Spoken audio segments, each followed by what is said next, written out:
A lot of people are blaming Corbyn for the result of this election. A lot of people blamed Hillary Clinton for the result of the presidential election that brought Donald Trump in. Now, Clinton and Corbyn are opposites as far as progressive politics are concerned. People have blamed the opposition in India for the re-election of Narendra Modi. They've blamed the opposition in Australia for the election of Scott Morrison, in Brazil for Jair Bolsonaro, similarly in Hungary and Turkey and Poland and the Philippines. Actually, blaming isn't going to get us very far at all, because what we're witnessing is a global phenomenon. Something big has changed. The oligarchs have discovered the formula for persuading the poor to vote for the interests of the very rich. And that formula includes massive lying and cheating on an unprecedented scale, mobilizing social media particularly to generate mendacious, manipulative adverts and memes and conspiracy theories in order to swing people round or to turn them off from voting altogether, pushing forward killer clowns like Johnson, like Trump, like Modi, like Bolsonaro, who will do whatever the oligarchs want, but present a sort of almost amusing face to the public, and so we laugh along with them. And then they learn from each other, they teach each other. In fact, very often the same political operatives will hop from one campaign to another, constantly refining the model, refining the formula. So it's a mistake to fixate on one leader or one political party and say, oh, look how badly they failed. Sure, there are failures. There was a lot of internal division within the Labour Party. That really didn't help. There was a lot of disarray over Brexit, with a lot of wobbling about what the Brexit position should be. Lots of people really liked Labour's manifesto. So it wasn't the policy which was the problem. And I don't even think primarily it was the leadership which was the problem, but any Labour leader putting forward those policies whose aim was to transform this country would have been demonised and ripped apart. The fundamental problem is the incredible grip over our imaginations that the billionaire press still exerts, combined with highly effective and misleading use of social media. This is a global phenomenon. Something huge has changed. People who wouldn't have stood a cat's chance in hell 10 years ago are suddenly winning elections all around the world at the moment. Why is that? Because they have worked out the formula for how to do it. If there is a formula for how to do it, there must also be a formula for how to resist it. But how? Tell me how! One of the things we need to do is to ensure that people are much more aware of what is fake and what is real. Dark ads on social media telling total lies. Facebook, Google, Twitter, they're all deeply culpable in this. So we must defend ourselves from lies, and that requires digital literacy, and there are ways of doing that. On the day of our general election, in Finland, a 34-year-old woman, Sanna Marin, was chosen as their Prime Minister, and she's the complete antithesis of Boris Johnson. She could not be more different. There was one crucially important thing that Finland has been doing for the past 5 years, and that's investing very heavily in digital literacy, in helping people understand how they can be manipulated online. Finland has been judged as the country with the highest resistance to fake news now. Now, obviously, we can't expect Johnson or Trump or Modi or Bolsonaro to introduce an effective digital literacy campaign because they don't want their own lies exposed, but you don't have to rely on governments to do that.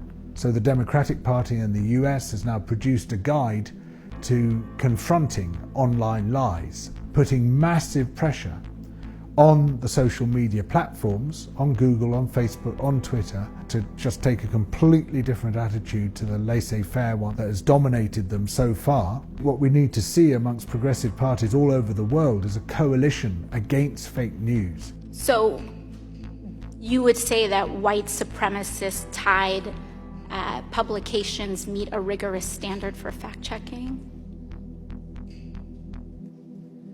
When you look at the only Labour leader who has succeeded in recent times, Tony Blair, you see someone who has pretty well gone along with the agenda of the billionaire press. I mean, he went to great lengths to butter up Rupert Murdoch, potentially the most dangerous man on earth. The fear, the worry is that he had to do that in order to appease the billionaire press, and that if a Labour leader doesn't do that, they can't succeed.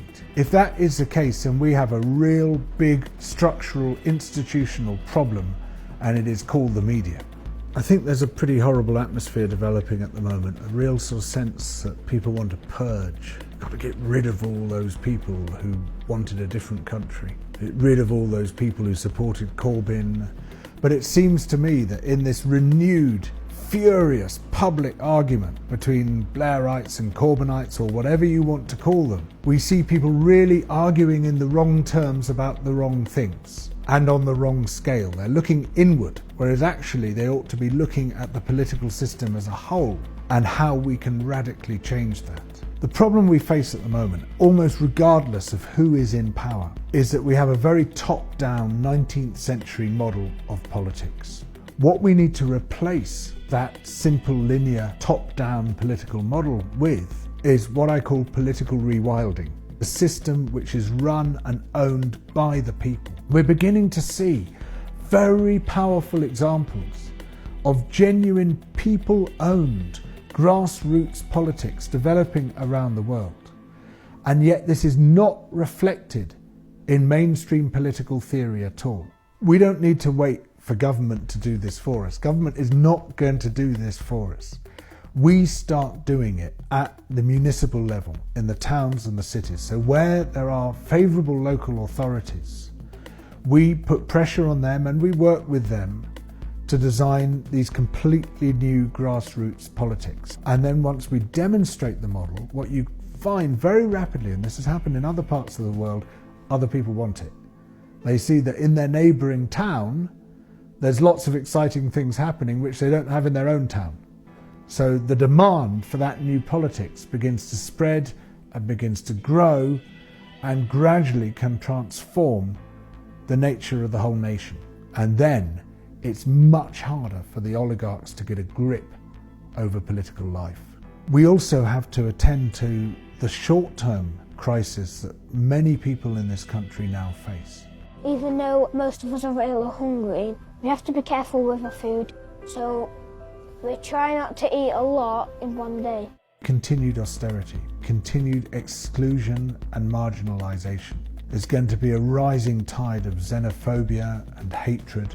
It's even central government policy now. They're going to attack Romani gypsies and travellers. That's in the manifesto. So the first thing we need to do is to stand in solidarity with everyone who is likely to be victimised by this government. We double down on our efforts to help the people who are being marginalised. We have an overtly racist Prime Minister. Just since the election already, we've seen a marked rise in racist assaults. No one must be left to face the consequences of this election alone.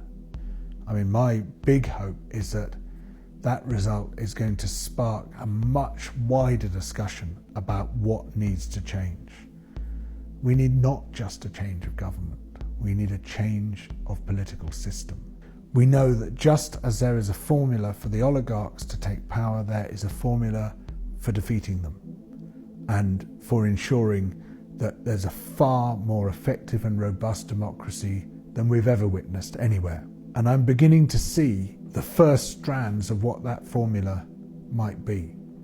And I actually think it's very exciting. So yeah, this is a time of despondency, but it's also a time of hope.